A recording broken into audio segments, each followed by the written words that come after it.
I'm very honored to be here as part of the team that's bringing you the Word series on counterflow. Let me step back a little bit, bring you back a little bit to the time of COVID. Now, this picture reminds me of so many things. If you can see this poor guy, you know what's happening to him, right? I'm not talking about the 2023 version of COVID. I'm not talking about the 2022 or 2021. I'm talking about 2020 brain ticklish kind of COVID. Okay, that was before the vaccine. See, all of you are like, yeah, some of you are already touching your nose because you have PTSD. But remember, look at what they're wearing. Look, just turn back, right? Back then, we were so freaked out. And we were very, very responsible. We were very, very careful. We try not to go to people. Do you notice that you become Moses all of a sudden? Like if you're in public transport and you just clear your throat, and then the seas will part because people will leave you. They will walk away. And that's the best way if you're like me who's, an introvert. Personal space is very important there. Like, just sniffle and then people will give you space. Nowadays, when you have COVID, we just say, hey, see you in 7 days or less, right? Do you remember those times that, I remember when Maybelline got it, my wife. My wife got it and she was the only one in the whole household who got it. And she was at home with us. Strangely, Rebecca was running a fever. We tested her. She did not enjoy the testing. She was negative. And then Maybelline, being Maybelline, since the ART pack is already open, she said, you know what, I might as well do it. A little bit FOMO. Let me try it out. Then she go and dig her nose also with a thing. And then lo and behold, she's positive. So she was in the room. The kids, Rebecca was, I think, 5 years old back then. And Ruth was only 2 or turning 3. It was Mother's Day, so I think she just turned 2. And you could hear, the kids were like banging on the door, Mommy, are you okay? Mommy, don't worry, we'll get you coconut juice. And then we have Koino maid send us grab stuff like coconut juice again, yes. And then like, oh wow, cake for us. So while we were partying outside, Maybelline was inside the room, losing her sense of smell, losing her sense of taste, coughing and having a sore throat. How many of us during that time, if you had COVID, you wanted that connection? You wanted, Maybelline was being responsible, but she wanted to be near us for comfort. How many of us would have loved to be with a person who was having COVID, and then you go there and you just want to give a hug? You just want to give a pat and tell them, hey, it's going to be all right. Some of us know of people who have lost someone because of COVID. No joking matter. How many of you would have wanted to be near that person? In line, still in theme, but not as serious. In line, I just want to let you know of my title for today. It's courtesy of the great MC Hammer. It's don't touch this. Okay? Can't touch this. That's how it felt. If the phone has been used by somebody who has COVID, oh, you can't touch this. You have to be away from it. You have to move away from it. You have to isolate that thing. Why am I talking about this? Today, as you would know, spoiler alert, some of you have already binge-watched Chosen, and you know that for the next episode, it's going to be about the leper. So Matthew 8, 1-4. Before I go to the passage itself, I just want to give you a little bit of context. Now, the Chosen series is, it has artistic representation already. So in terms of chronological order and all that, it's up to us to really read the Word. It's for us to be encouraged to read the Word more. And just to give a background, before chapter 8 was the best sermon series ever. Matthew 5-7 is Sermon on the Mount. They have sermons on the Sermon on the Mount. It's like sermonception. Okay? It's how good it is. You have Beatitudes. If you have the YouVersion Bible in your app, in your phone, they're doing a series on the Beatitudes. That's how awesome Matthew 5-7 is. But today, we're talking about Matthew 8. That is after the Sermon on the Mount. And as it says, Mount, he was on a mount. He is on a mountain. Okay? I mean, duh. My primary school students would say, Mr. Roy, duh. Okay? That happens. It's Sermon on the Mount. And the first verse of Matthew 8 is, when Jesus came down from the mountainside, large crowds followed him. It seems weird that I'm bringing it up and it's just alone. It just gives you setting, right? But I want you to see that Jesus, after he said his sermon, he didn't go down and do the high five. Like, like in basketball, when the finals, they would go on top. Then they're like, this is my house. This is my house. Jesus is different. After he gave the best sermon ever in the whole wide, entire universe and history, he went down the mountain and people followed him. So picture this. He's by himself, and then you have a whole group of people following him. All right, so that's verse 1. Verse 2 here says, when Jesus came down from the mountainside, 1 and 2, large crowds followed him. A man with leprosy came and knelt before him and said, Lord, if you're willing, you can make me clean. And then on verse 3, Jesus reached out his hand and touched the man. I am willing. He said, be clean. Immediately, he was cleansed of his leprosy. Isn't that awesome? The next verse is Jesus telling him this, see that you don't tell anyone, but go show yourself to the priest and offer the gift of Moses commanded as a testimony to them. Now, verse 4 is there, Jesus has his reasons, but it might be because he didn't want his ministry to be all about miracle making. You know how it is. If you find out that somebody's has miracle powers, if you have any sickness, and then you'd go to him, and it just mess with the whole mission of Jesus Christ here. It could be that. And going back to verse 4, this is Jesus telling him, hey, dude, you got to do what you're supposed to do. Because this is what a leper who has been cleansed is supposed to do. He's supposed to go to the priest, tell the priest, hey man, I'm all better, check me out. Like in their terms, but in colloquial terms, hey, check me out. And then they will really check him and they're like, yeah, you're good to go. You can join you can join society once again. So Matthew 8, 1-4. But let's go deeper, shall we? Okay, we only have 4 verses, so it's very awesome that we can go deeper. Now, we have 2 main characters here. Of course, you have Jesus and the leper. Now, to give context about leprosy, in the Old Testament, it covered a whole lot, but the leprosy we're talking about here, according to the book of Luke, is this man had leprosy all over his face, all over him. And in this case, this leprosy is, I would believe, something that affected and showed really evidently. Now, leprosy is bacterial in nature. It starts inside and it affects outside. And you would get ulcers everywhere. Yesterday, I was in a birthday party, and Ruth, my other daughter, jumped up and hit my lip. And you know how it is when you hit your lip, and you're mid-talk, and then I have an ulcer here, and I'm such a whiny baby. And I'm like, oh, I'll suck it. I have one. Somebody who has leprosy would have leprosy all over all the time. It starts to grow. You have nodules, and then it will burst, and it will become ulcerous. It'll be everywhere. It'll be on the face, the hands, the feet, the throat. Not only that, somebody who has leprosy would stop feeling sensation. They would be touching something very hot, something that could scald people, and they wouldn't feel it. To the point that when they injure themselves, they don't see the need to help them out, to help themselves out, because it doesn't feel like anything anymore. The muscles start to waste away. It says that for some, the tendons tighten, and then their hands start to become like claws.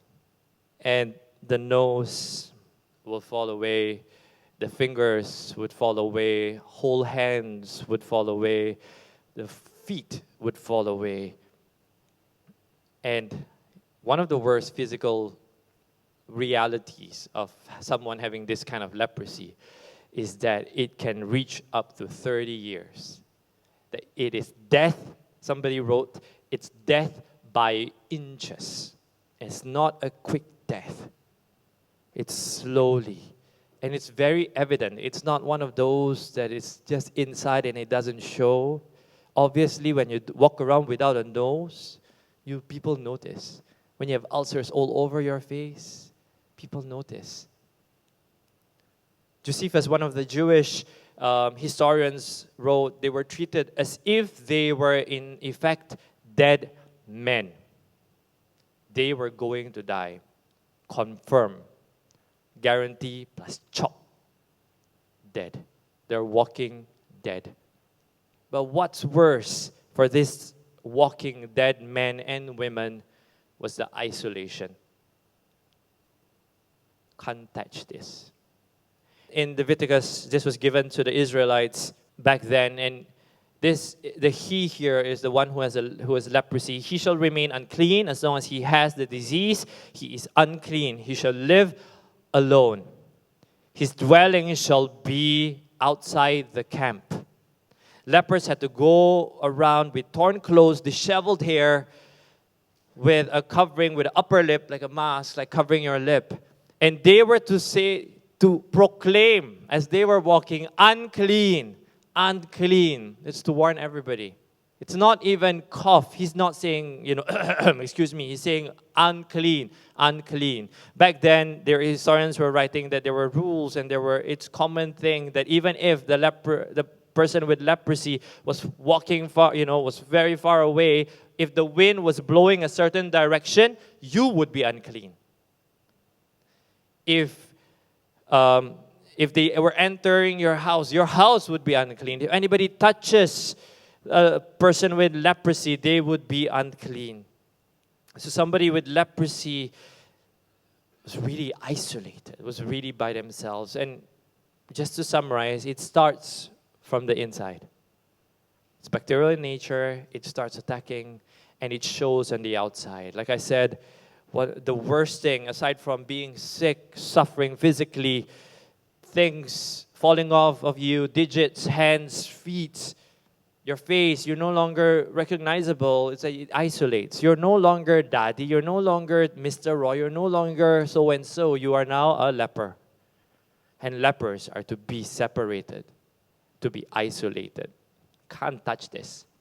And here's the thing. Our immune system, or their immune system that time, the people with leprosy, couldn't fight this.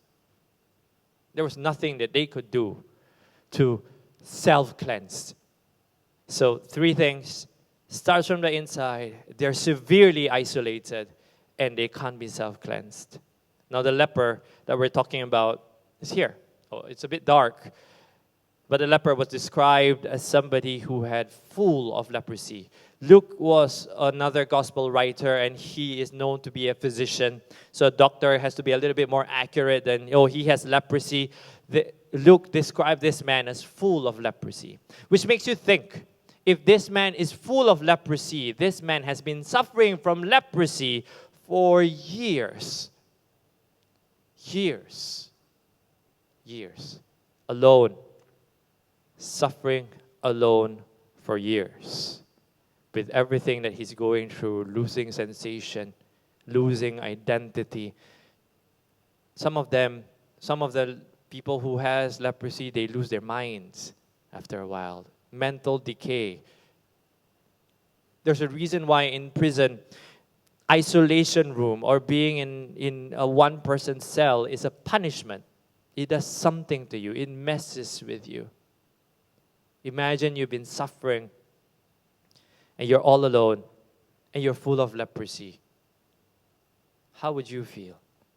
You'd feel hopeless. There's no hope. It's been years. I'm going to be all alone. It says there, a man with leprosy came and knelt before him. I'll pause there. He came. This dude, if I remind you, he's been hopeless. It's been years. He's been alone, but he decided, you know what? I'm going to counterflow. Maybe he believed it himself, but for sure other people are calling him unclean. You're unclean. You're hopeless. You're a dead man. But this person decided, hey, I'm going to counterflow. I don't know how he got to know Jesus Christ. Maybe the word got out, but he somehow decided, you know what? I'm going to counterflow, and I'm going to come, and I am going to kneel.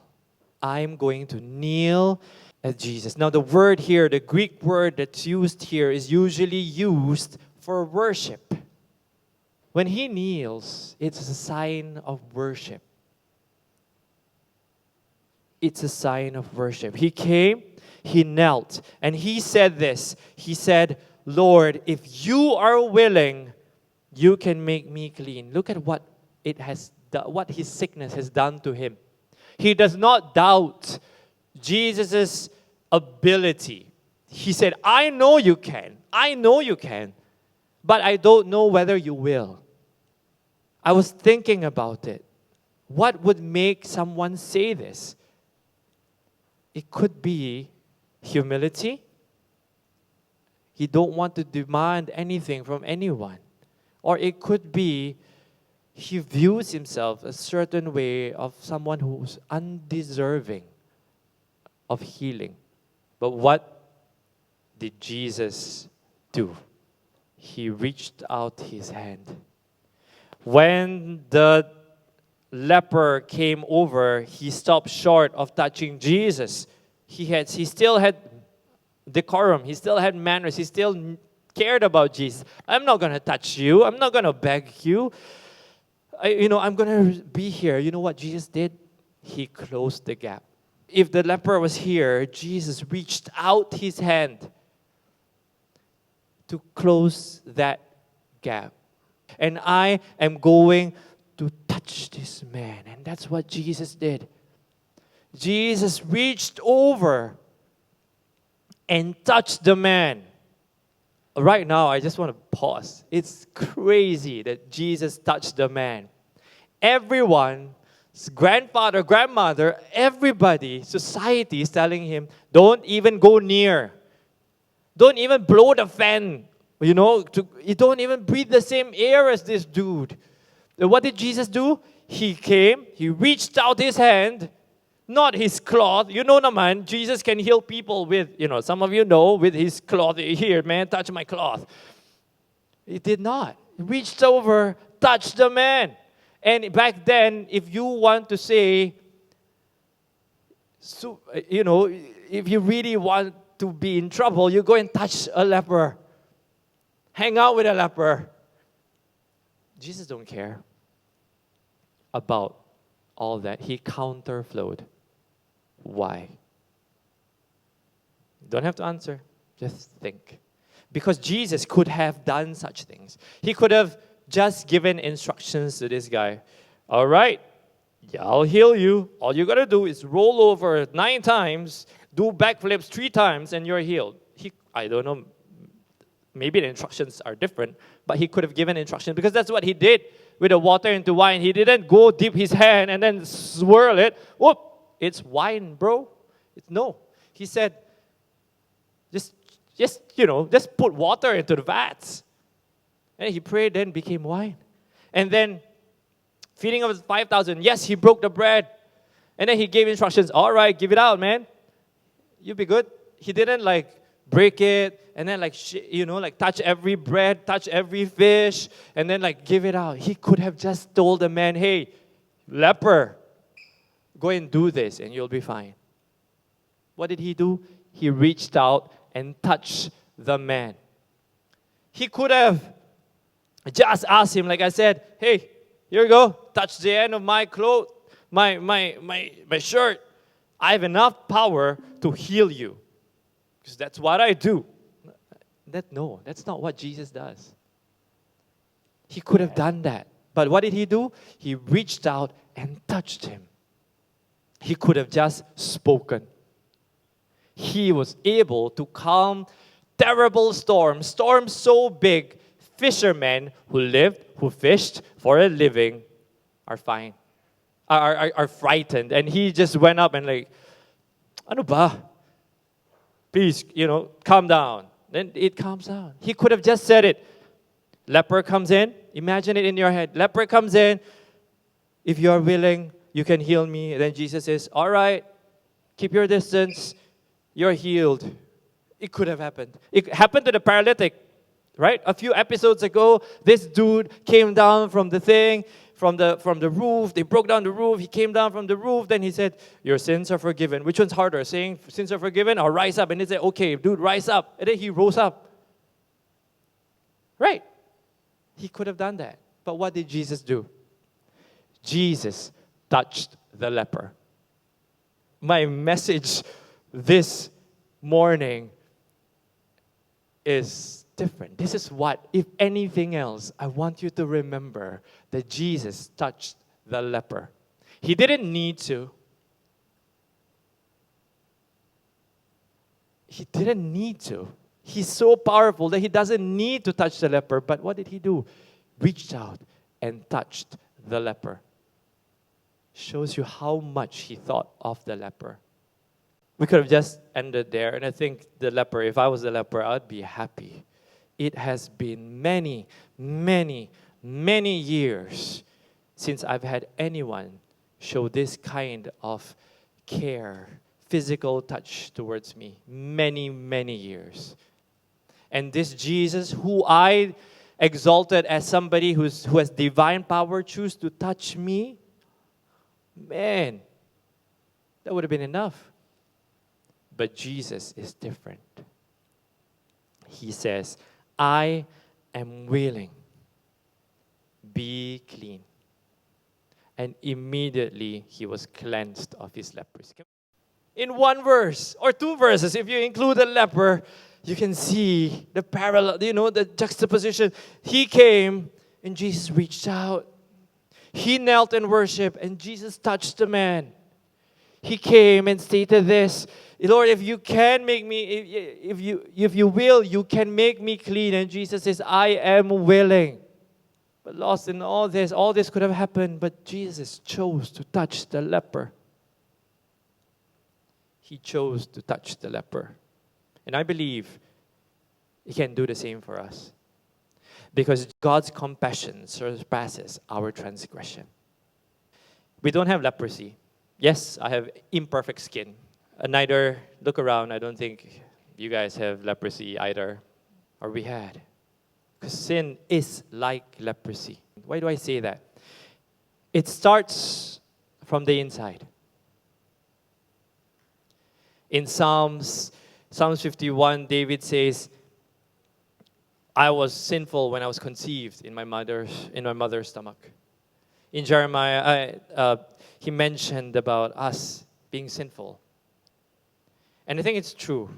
I was trying to think like, hey, my baby is cute. But it just starts naturally. Nobody wakes up and says, all right, today I'm going to tell a lie. I'm really going to work on it. It just happens. Nobody wakes up and says, hey, today, this or next year, you're like, oh, New Year's resolution, I'm really going to work on my anger. I'm going to be more angry this year. No, it just happens. And like leprosy, sin isolates us. It cuts us off from God and even from people that we care about. Lying damages relationships. Pride damages it. Arrogance, looking down on people, it damages it. Cheating, it damages so many things. Even apparent harmless things like watching things we shouldn't watch or hearing things that we shouldn't listen to. It damages our view of a person. It damages our relationships. It isolates us. It makes us feel alone. Have you ever felt living with a hidden sin? It's like you can't be real. And it damages your ability to make connections with people. And like leprosy, sin is something that we cannot self-cleanse. We cannot self-cleanse. Even in the Old Testament, the priests, they would go to the Holy of Holies, this place where the presence of God is evident, and they would offer a sacrifice. But every time, they would have to cleanse again and again and again and again. because sin just keeps happening. They're sinful people. We are sinful people. We need something, or rather someone, to help us with this self-cleansing. So what should we do? We've shown that leprosy is horrible. It isolates, and we cannot be self-cleansed. And I hope we recognize that we are sinful people. We have sin that separates us, that damages us, that cannot be self-cleansed. And now what should we do? My call and reminder for each one of us, we need to counterflow.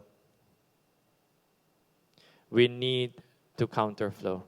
What are we supposed to do with this story? Jesus is the head, right? The church is the body. Where are we at?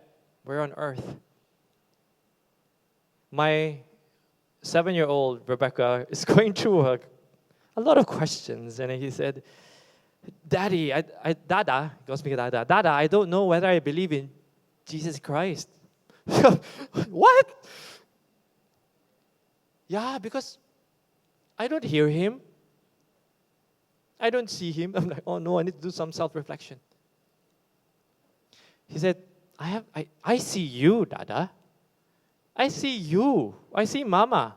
I see you, Dada, but I don't see Jesus Christ.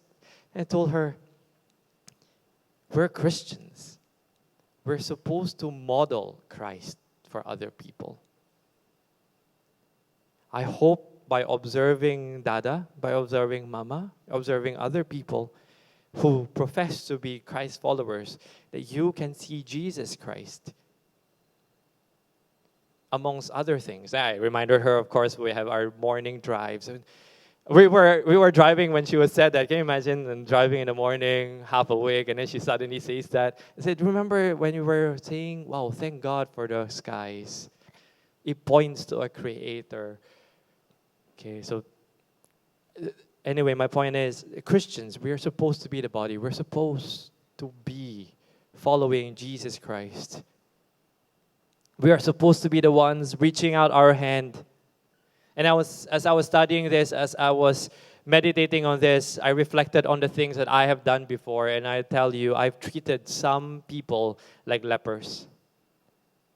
Maybe not to the extent of staying away, but I know, oh snap, this person's coming. He smells bad. He talks funny. And he's overly close. He always asks for a high five somehow. Though my physical actions don't show that I'm treating him a leper, my heart is. And this was a shot to the heart. Shot to the heart. And I'm to blame. I give God a bad name. I wasn't stretching out my hand, and I certainly was not touching those who are hurting. And I need to help people hear God.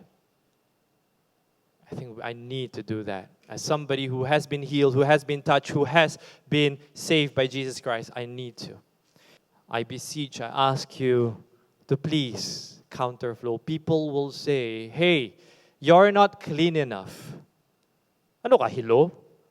Napaka-holy ni Jesus Christ. Tapos ikaw, you're going to church, pahuli-huli ka pa. Don't listen to those. Counterflow. Go to God. Kneel before God. And trust, have confidence that God can work in your life. And God loves you. The fact that He will touch you. He will touch every sinful person. He will touch a leper. He touched me. What more you? Please, counterflow. Because God's compassion, really, it overcomes our transgression. Whatever we think, whatever identity, bad identity we have given ourselves, God will reach out and touch and tell you, you are cleansed. I am your Lord. I am your Savior. You are cleansed. So please, counterflow. Do you believe that Jesus can touch you? And if you believe, let's thank Him. Let's acknowledge His love. It's His love. Do you remember back in verse 1? He left the mountain. He went down, and crowds followed Him. Jesus being Jesus, everything is purposeful. There's a reason why He left the crowd. There's a reason why He went that way. If the leper was anywhere else, people would have reacted. People would have shunned. But Jesus went the way where there was no one except for the leper. And I hope as we were singing that, as we were meditating on that,